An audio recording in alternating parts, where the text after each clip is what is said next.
이 아침 우리에게 주시는 하나님의 말씀 잠언 25장입니다.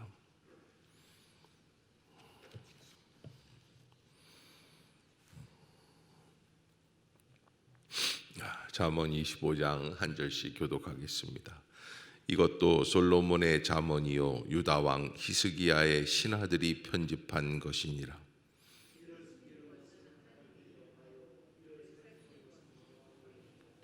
하늘의 높음과 땅의 깊음 같이 왕의 마음은 헤아릴 수 없느니라.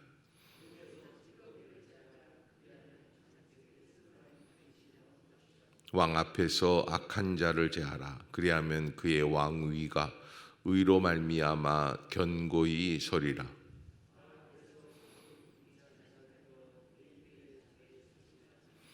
이는 사람이 내게 이리로 올라오라 하고 말하는 것이 내 눈에 보이는 귀인 앞에서 저리로 내려가라고 말하는 것보다 나음이니라.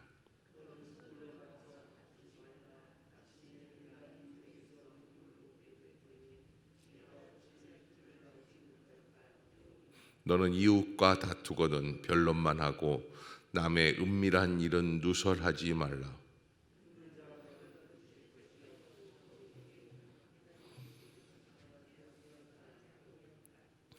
경우에 합당한 말은 아로새긴 은쟁반의 금사관이라.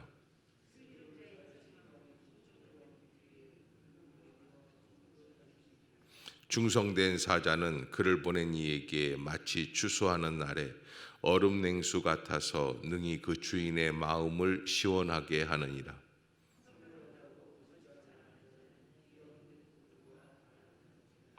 오래 참으면 관원도 설득할 수 있나니 부드러운 혀는 뼈를 꺾느니라.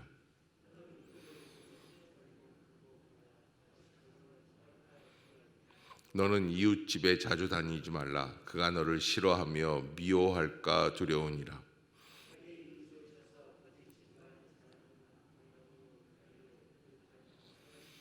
환난 날에 진실하지 못한 자를 의뢰하는 것은 부러진 이와 위골된 발 같으니라.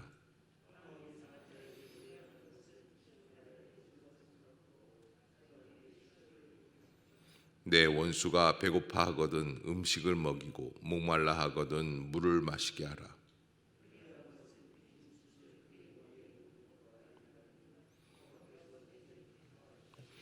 북풍이 비를 일으킴 같이 참소하는 혀는 사람의 얼굴에 분을 일으키느니라.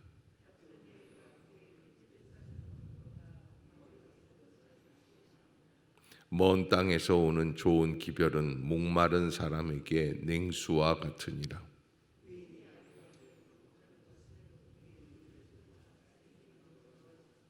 꿀을 많이 먹는 것이 좋지 못하고 자기의 영예를 구하는 것이 헛되니라. 자기의 마음을 제어하지 아니하는 자는 성읍이 무너지고 성벽이 없는 것과 같으니라. 아멘. 할렐루야. 이 아침 주의 전을 찾으신 여러분들에게 하나님의 은혜와 평강이 함께 하시기를 축원합니다. 오늘 잠언 25장, 여기 오늘 본문의 시작을 할 때에 이것도 솔로몬의 잠언이다. 1절에 보면 유다 왕 히스기야의 신하들이 편집한 것이니라. 25장부터 29장까지 5장이죠. 5, 6, 7, 8, 9 5장은 왕을 위한, 왕을 왕답게 세워가기 위해서 훈련도감 같이 이렇게 만들어진 편집되어진 잠언이다라고 말한다고 하는 거예요. 그래서 왕들이 어떻게 하면 어떤 지혜를 가지고 통치해야 할 것이냐라고 하는 것, 이런 것들을 잘 알아두는데, 물론 이제 솔로몬이 편집했던 그런 것들을 히스기야 왕 때에 그 신하들이 다시 한번 주제에 맞게 재편집한 그런 종교개혁할 당시였으니까 그런 일들이 있었다. 이제 그때 편집되어진 게 25장부터 29장까지의 내용들이다라고 하는 것이고요. 그러면 2절에 보면 2절을 한번 읽어볼까요? 시작. 이를 숨기는 것은 하나님의 영화요 이를 살피는 것은 왕의 영화니라. 아멘.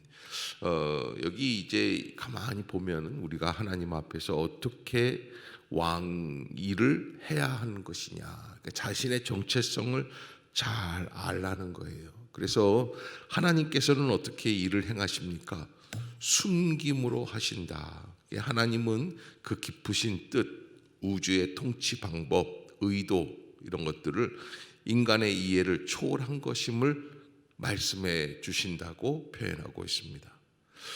성경을 보아 알 수 있듯이 하나님의 뜻은 풍유나 비유 등에 가리워져 있는 경우가 많이 있습니다. 그래서 예수님께서는 하나님의 나라의 비밀이 감추어져 있다고 말씀을 하시면서 계시의 제한성을 암시하기도 하시죠. 근데 반면에 왕의 일은 무엇입니까? 이를 살피는 것이라고 이야기를 하고 있어요. 그래서 잘 살펴서 국민들이 어떻게 알아야 할 것인가라는 것들을 잘 알려주는 것. 그래서 궁금한 문제들 숨김없이 특별히 법에 관한, 질서에 관한 일들, 누구에게 혜택을 주는 것인가, 뭐 이런 일들이 없도록 그렇게 하는 것이 왕의 일이다라고 하는 것을 말씀해 주신 것은 하나님의 일을 어떻게 하시느냐를 살펴보라는 이야기가 아니에요. 왕의 일이나 좀 잘하라는 거예요. 그리고 하나님은 이 일을 하실 때 숨기면서 하세요. 밑에. 근데 왕은 어떻게 하라는 거예요? 다 밝히라는 거예요. 무슨 얘기예요? 공명정대하게 하라.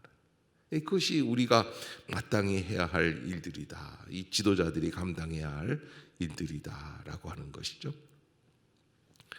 그래서 하늘의 높음과 땅의 깊음 같이 왕의 마음조차도 헤아릴 수 없는 것이 이 지금의 상황이다.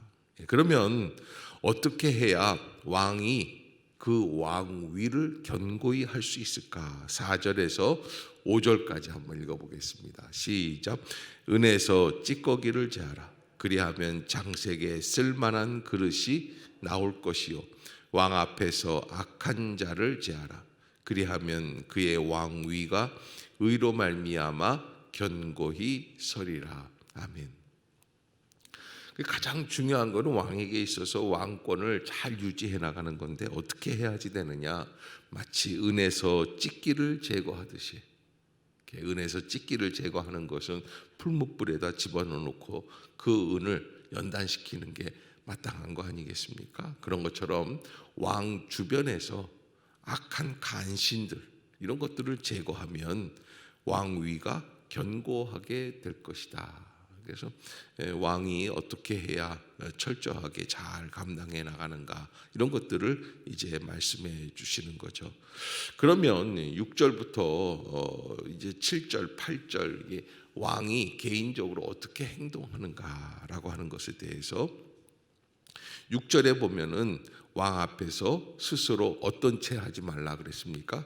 높은 채 하지 말라. 대인들의 자리에 서지 말아라. 이게 사실은 왕에게 나아가서 왕의 주변에서 왕의 눈에 띄어 가지고 왕에게 주목을 받는 것이 신하들의 목적 아니겠어요? 그러나 그렇게 나서려고 하는 그런 사람들을 조심해야지 되는 거예요. 그래서 대인들의 자리에 서지 말아라. 권력자의 왕 옆에 가장 가까이에 있는 사람들이 누굴까요? 영의정, 좌의정, 우의정 이런 사람들 아니겠어요?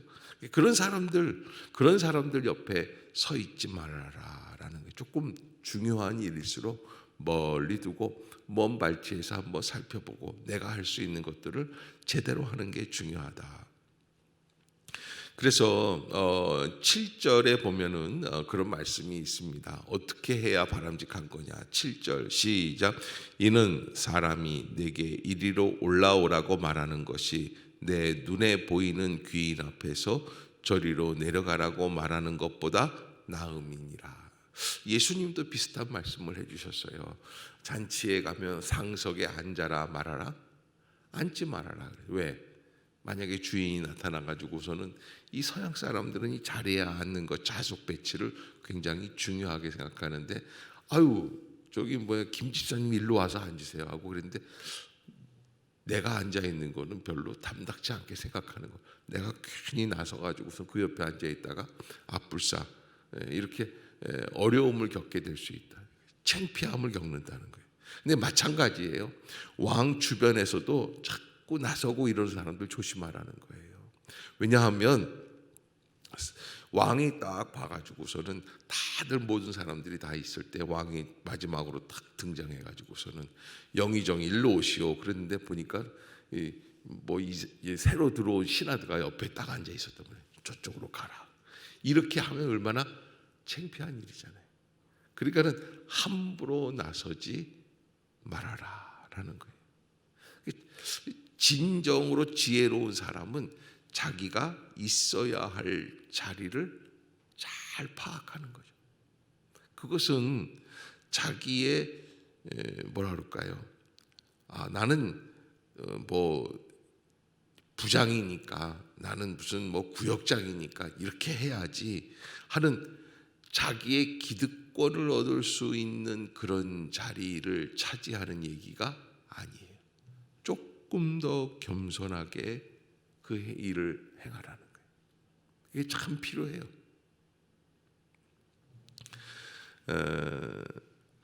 8절에도 보면은 너는 서둘러 나가서 다투지 말라. 서둘러 나가서.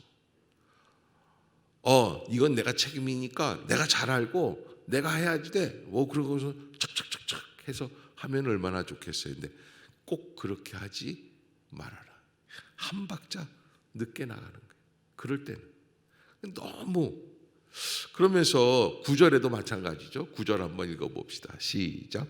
너는 이웃과 다투거든 변론만 하고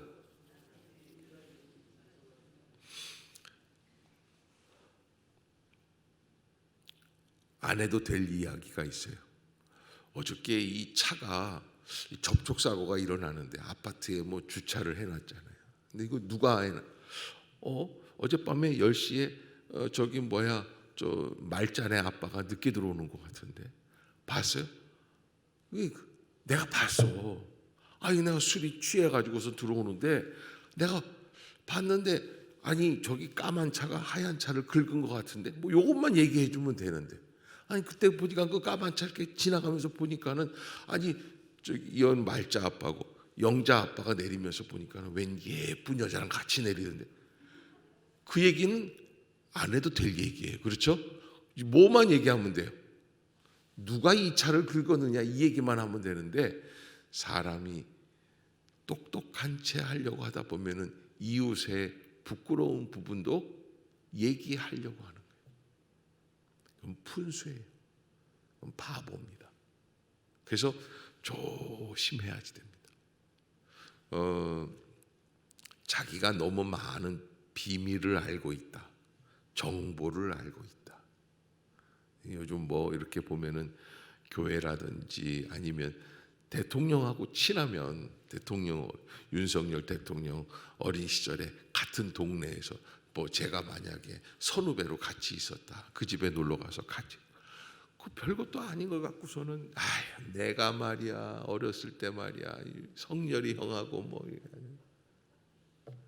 꼭 그러다가 보면은 어떤 일이 벌어질까요? 실수하게 되는 거예요. 그래서 다른 사람들 앞에서 제3자를 논하게 될 때는 조심해야지 돼요. 그게 지혜예요. 특히 이 왕과 신하들이 있는 자리에서는 더 하겠죠. 정말로 중요한 게 뭐예요? 팩트만 얘기해 주면 되는 거예요. 그럼 더 이상 할 얘기가 없는 거예요. 그런데 자꾸 뭘 말을 하거든요. 그래서 이런 얘기가 있어요.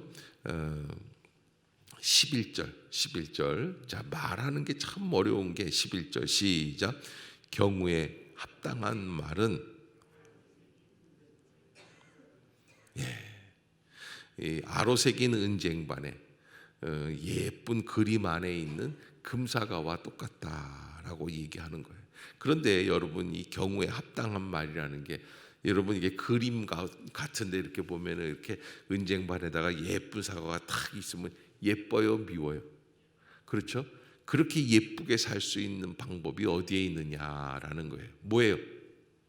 그거는 바로 경우에 합당한 이야기만 하는 거예요. 꼭 필요한 얘기만 하는 거예요. 남의 비밀이라든지 이런 것들은 다 필요가 없다는 거예요. 그래서 여기 이제 그 12절에 보면 슬기로운 자의 책망이라고 하는 말이 있어요. 슬기로운 자의 책망. 청종하는 귀의 금고리와 정금 장식이다. 이 책망을 잘 들을 수 있는 사람은 그러면 금고리와 정금 장식, 귀에다가 예쁜 여자들이 옛날부터 이런 걸 좋아했나 보죠. 예. 옛날에는 왕도 보면은 남자인데도 불구하고 신라 시대 때 같은데도 보면은 남자들도 귀고리를 많이 했어요. 그런데 어떤 귀고리가 예쁠까? 금고리와 정금으로 만든, 그러니까 뭐 18K냐 36K냐 뭐 이런 거 할 수 있는 것처럼 아주 깨끗한 금으로 만든 그런 그 귀고리랑 똑같은 것이다. 누가 하는 얘기가? 그게 중요해요. 미련한 사람이 하는 얘기가 아니에요. 슬기로운 자가 해주는 이야기. 그걸 잘 청종하면 귀에 귀고리 다는 거와 똑같다는 거예요. 그거를 참 구별하기가 어려워요. 그래서 왕쯤 되면, 대통령쯤 되면 주변에 이런 얘기하는 사람들 있죠. 내가 대통령님을 사랑해서 하는 얘기예요. 똑바로 들으세요. 그렇지 않겠어요? 다들 그렇게 얘기를 해요. 근데 정말 들어야 될 거는 누구예요? 슬기로운 사람, 참된 지혜를 구별할 수 있어야 된다. 자, 그 다음에 이제 정말 충성된 신하들. 그래서 아주 유명한 얘기예요. 13절은 그래서 리더십이라든지 아니면 직원 연수회 같은 거 할 때는 안 믿는 사람들도 이 25장 13절은 꼭 인용하는 구절입니다. 13절 시작. 충성된 사자는 그를 보낸 이에게 마치 추수하는 날에 얼음 냉수 같아서 능히 그 주인의 마음을. 아멘. 정말 충성된 사람. 그러면 그 주인의 마음을 어떻게 하게 합니까? 시원하게. 야, 이 진짜 충성하는 사람은요, 주인이 어떤 마음을 품고 있는지, 뭘 간절히 원하는지. 여러분 아브라함 집안에 그 엘리에셀이라는 하인이 있었지 않습니까? 그가 이삭의 부인 리브가를 구하기 위해서 저 멀리 하란 땅까지 가가지고 그래서 여인을 데려온단 말이에요. 그런데 그 엘리에셀이 가서 하란 땅에 가가지고서는 하나님 앞에 엎드려서 기도를 하고, 주여, 나의 주인이 섬기시는 아브라함의 하나님이시여, 내가 오늘 이제 이 저녁에 여기에 와서 우리 주인의 아들의 부인감을 얻어야지 되는데 우물가에서 물을 기르러 오는 여인들이 많이 있는데 그 중에 내가 처녀 같은 아이한테 얘기를 해가지고 나도 좀 물을 좀 줘라. 근데 그 물만 자기만 주는 게 아니라 내 낙타가 10마리도 더 돼요. 그 낙타가 한 방울씩만 물을 마시겠어요? 한 모금씩만 마시겠어요? 사막을 걸어온 낙타들인데. 그런데 그걸 얼굴을 붉히지 않고 그 낙타들한테 물을 다 주는 그런 여자.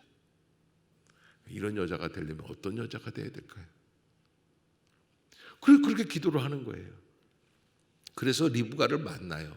근데 나중에 알고 봤더니 아브라함과 친척 가운데 있는 나홀의 집안의 며느리란 말이에요. 이야, 너무 좋다, 잘 됐다. 그래서 그 집 가가지고서는 아브라함 집안 얘기를 다 해주고, 그리고서는 그 딸을 데리고 나오는데 언제 나옵니까? 그날 밤에 나오는 거예요. 바로 가는 거예요. 아니 이게 무슨 얘기냐? 아니 갑자기 와가지고 하루도 안 있고 이렇게 가려고 하면 어떡하냐? 아니요, 내 주인이 나를 지금 몹시 기다리고 있습니다. 사실 며느리감도 얻었으니까 눈치 없는 사람 같으면 거기서 퍼질러 가지고 어떻게 해야겠어요? 자, 나는 할 도리 다 했어. 내가 뭐 주인의 돈을 떼어먹어서 어떻게 했어. 자, 나는 여기서부터 이제 2박 3일 뭐 하는 거야 이제. 잔치를 벌려야지. 예? 이거 뭐 그 당시에 뭐 이거 하니까는 뭐 여인네들의 향도 좀 받고 술도 좀 마시고, 며칠을 걸어왔는데 내가 너무 피곤하다. 좀 푹 쉬고 샤워도 하고 안마도 좀 받고. 그런데 그러지 않는단 말이에요. 충성된 사람은 그를 보낸 사람이에요. 그러니까 여러분, 우리가 한 가지 알아야 될 게, 정말 충성된 일꾼들은 자기를 보낸 사람이 누구인지를 알아야지 돼요. 누구를 위해서 하는지를 알아야지 돼요. 왜 하는지도 알아야지 돼요. 자기가 참 이상한 거예요. 왕을 위해서 그 일을 하라고 했는데 왕에게 방해되는 일들을 할 수도 있는 거예요. 그래서 우리가 자기를 보낸 사람이 누군가. 그래서 이 추수하는 날의 얼음 냉수, 옛날에 이런 게, 뭐 우리나라는 얼주가라는 게 있어요. 얼주가. 얼어 죽어도 겨울에도 아이스 아메리카노를 마신다는 거예요. 나는 얼주가 그래가지고 이게 무슨 얘기인가? 얼굴이 뭐 어떻게 죽을 만큼 예쁘다는 얘기인가? 뭐 그런 거죠. 그게 아니라 얼어 죽어도 나는 아이스 아메리카노를 먹는 사람을 얼주가라고 그러는데, 요즘 젊은 사람들이 겨울에도 아이스 아메리카노를 마시니까 그러는데, 겨울에 아이스 아메리카노 마시는 거는 좀 별로예요. 그런데 추수하는 날 그냥 농사꾼들이 다 모여가지고 일을 하는데 정말 덥잖아요. 갈증이 생겨요. 그때 마치 얼음이 동동 떠 있는 물을 한 잔 탁 갖다 주면 어때요? 그것만큼 시원한 게 없을 거예요. 근데 그런 사람이 정말 충성된 것이다. 누구의 갈증을 해소할 수 있는 사람? 주인의 갈증을 해소할 수 있는. 그게 필요한 거예요. 우리가 어떻게 충성해야 되는지를 안다는 거예요. 그리고서는 이제 14절에 보면 이런 얘기도 있습니다. 선물한다고 거짓 자랑하는 사람. 그래서 그 아이들 보면요, 아이들을 키우면서 이렇게 보면은요, 우리 큰 아이도 아빠 걱정하지 마세요. 저는요 늙어 죽을 때까지 엄마랑 아빠랑 같이 살 거예요. 근데 중학교 때쯤 가니까 그게 다 틀어지더라고요. 어느 날 심각하게 걔가 그러더라고요. 너무 가까이 있는 거는 부담스러울 거예요. 이제 뭐 30이 넘어가고 이러니까 빨리 자기는 독립해야 된다고 입버릇처럼 얘기해요. 근데 우리 둘째 지원이도 그러더라고요. 한 5학년 때쯤인가? 그래도 섹시가 싫어하지 않을까, 같이 살면? 이게 보면은요, 이런 사람들이 있어요. 뭐 어디 보면 걱정하지 마, 내가 그때 가서 선물해 줄게. 선물을 해놓고 얘기를 해도 늦지 않아요. 그런데 뭐 이게 입이 빠른 사람들이 있잖아요. 조심해야지 돼요. 그런 사람들은 어떤 사람이냐? 이 14절 후반부에 보면 뭐가 없는 구름 바람과 같다? 비 없는. 여러분, 가뭄이 들어서 비가 와야지 될 텐데 구름이 몰려와요. 야, 됐다, 비가 오는구나. 잔뜩 기다렸는데 그 다음날 아침에 보면 말짱 도루묵 다 지나가 버리는 거예요. 그런 때 있어요, 없어요? 어때요? 허망해. 야, 그런 거와 똑같다는 거예요. 큰 소리 꽝꽝 치고. 그래서 정말 충성된 사람들이 어떤 사람이냐라는 것을 잘 한번 생각을 해봐야지 된다라는 것이고요. 15절에 보면 인내에 대해서도 이렇게 얘기를 해요. 오래 참으면 관원도 설득할 수 있다. 부드러운 혀는 뼈를 꺾는다. 야, 어떻게 뼈를 꺾겠어요? 그런데 어떻게 해야? 부드럽게 말을, 온유하게 말을. 그래서요, 애한테, 애기 있잖아요, 애기한테 좋은 말을 하는데, 좋은 말을, 예를 들어서 2살짜리를 데려다 놓고서는 아주 맛있는 바나나를 주면서, 야단을 치듯이 큰 소리로 한번 얘기해 보세요. 너 이거 당장 먹잖아. 그러고 막 그렇게 해보세요. 애가 울어요. 아! 그런데 욕을 할 때 아주 예쁘게 한번 해보세요. 아이고 이놈의 새끼, 나쁜 놈의 새끼, 죽일 놈의 새끼. 막 웃으면서 한번 애가 하하 웃어요. 자기 칭찬하는 줄 알고. 그런데요, 똑같아요. 우리가 사람들에게도 부드럽게 말을 하면 뼈를 꺾을 수 있을 만큼 능력이 있는 게 그게 혀의 권세에 달려 있다라는 거예요. 온유하게 말하는 거예요, 강팍하게 말하는 거예요. 온유하게 말하라는 거예요. 그게 필요하다는 거예요. 그런데 이게 엄마들이 그게 됩니까? 막 약 올리는 것처럼 말을 안 듣고 그러면 어떻게 돼요? 확 열받아 가지고 소리를 질릅니까? 안 질릅니까? 네? 소리 지르지 말아라. 오늘 본문에서 이제 나오는 것 중에 특별한 것들 중에 한 가지가 이제 20절에도 보면은 이게 아주 이제 독특한 이야기들이 나오죠. 자, 한번 읽어봅시다. 시작. 마음이 상한 자에게 노래하는 것은 추운 날에 옷을 벗은 같고, 그런 마음이 상한 자 옆에서 노래하는 거예요. 노래방 함부로 가지 마세요. 그리고 친구의 마음을 살펴서 노래도 고르세요. 친구는 지금 뭐 애인하고 헤어져 가지고서 마음이 그러는데 뭐 이제 좋은 얘기 한다, 재미있는 노래 부르자고 막 그러면은 안 된다는 거죠. 분위기를 좀 살펴서 봐라. 그러면서 21절 한번 같이 읽어봅시다. 시작. 네 원수가 배고파 하거든 음식을 먹이고 목말라 하거든 물을 마시게 하라. 그래서 여기 오늘 본문에 나오는 22절에 보면은 그렇게 하는 것이 핀 숯을 그리 머리에 놓는 것과 일반이요 여호와께서 내게 갚아 주시리라. 아멘. 그렇게 돼 있어요. 그러면 이게 뭐예요? 아하, 이렇게 그 사람한테 음식을 먹이고 물을 마시게 하면은 머리에다가 숯을 놓으면 뜨거워요, 안 뜨거워요? 아, 뜨거워 하는 거랑 똑같겠구나. 아이고 잘 됐다. 그 얘기가 아니에요. 그 정도로 얕은 얘기를 하는 게 아니에요. 예전에는요, 불씨, 집에 불씨가 꺼지면 옆집에 가서 꼬아야 돼요. 근데 그 너무 소중한 불씨니까 여인네들이 어디에다가 이고 오는 줄 아세요? 머리에 이고 와요. 그 집안에서 불씨가 없으면 당장 오늘 저녁을 못 해요. 얼마나 소중한 거예요. 그래서 이걸 머리에다 이고 오는 것처럼 중요하게 해주는 거라는 거예요. 그 사람이 먹고 살 수 있는 길을 열어주는 거예요. 그래서 그러면 어떻게 되는 거냐? 그거는 보고 누가 갚아주신다는 거예요?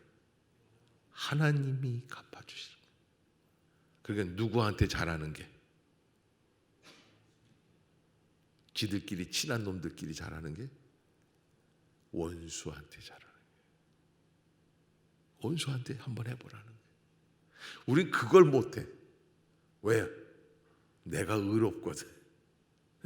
아니 내가 그냥 죽어도 이거는 아니야. 이렇게 하는 게 아니라 원수에게 잘해줘라. 그러면 까닭 없는 복이 오는 거예요. 그 사람이 줄이고 힘들어하고 배고파하고 아주 꼴 좋다. 참 잘 됐다. 그러는 게 아니에요. 자, 그 다음에 이제 마지막으로 24절 같이 한번 읽어봅시다. 시작. 음막에서 혼자 사는 것이 나으니라. 다투는 여인과 함께 큰 집에서, 이게 계속 나오는 이야기예요. 그렇죠? 예, 지금 앞에서도 이제 이런 게 몇 번이나 있었어요. 이 얘기는 부인과 같이 사는 얘기가 아니라고 얘기를 했어요. 예? 한 번 더 나오는 얘기가, 이게 무슨 얘기냐? 왕하고 아니면 정치 정당에서 서로 갈등을 일으키면서 같은 거기에서 내가 이 이념은 안 맞아도 이 당에 있어야지 내가 먹고 살지, 이러지 말라는 거예요. 예, 그래서 너무 이렇게 사는 것 때문에 걱정스러워서 다투면서까지라도 거기에 버티려고 하지 말고 움막에서 혼자 사는 게 낫다. 근데 이거 어떤 면에서는 직장 문제인데, 예, 이 얘기를 너무 은혜를 받고 그러면 오늘부터 당장 사표다 이러지는 마시라는 거예요. 저는 그래가지고 옛날에 어렸을 때는 이 얘기를 읽으면서 그 부부 싸움 하면서 살지 말고 어떻게 하라는 거예요. 확 이혼하고 그냥 혼자 살라는 얘기고 그런 얘기인 줄만 알았어요. 근데 그게 얘기가 아니라 차라리 직장에다가 얘기하는 게 훨씬 더 맞는 얘기. 예. 부인하고는 좀 잘 사시고 그다음에 직장에서 삼성 같은 데 나오기 힘들잖아요. 나오면은 그냥 돈이 확 줄어들잖아요. 그러나 우리가 너무 어려운 일을 그냥 끝까지 감당해 나가려고 그러지 말고 좀 피해 나가는 것도 방법 중에 하나다. 근데 요즘 사람들은 너무 참는 힘이 없어가지고 그걸 보통 웬만하면 다 그냥 이렇게 사직서를 내기 때문에 이것도 좀 조심해야지 될 것 같다 생각이 듭니다. 아무튼 25장부터 29장까지 왕을 위한 잠언 말씀이다. 어떻게 살아가야 할까? 가장 중요한 거는 자신의 정체성, 또 자기를 세워주신 분에 대한 정체성. 그러면 나는 어떻게 살아가야 할 것인가 하는 그것을 알아야지 되고 그 일을 이루기 위해서 어떤 처신을 해야 될 것인가 하는 것들을 깊이 깨달으라고 하시는 하나님의 말씀이죠. 우리가 하나님 앞에서 어떻게 살아가야 합니까 하는 것 여러분들이 잊지 마시고 믿음으로 감당할 수 있기를 주의 이름으로 축복합니다. 기도하겠습니다.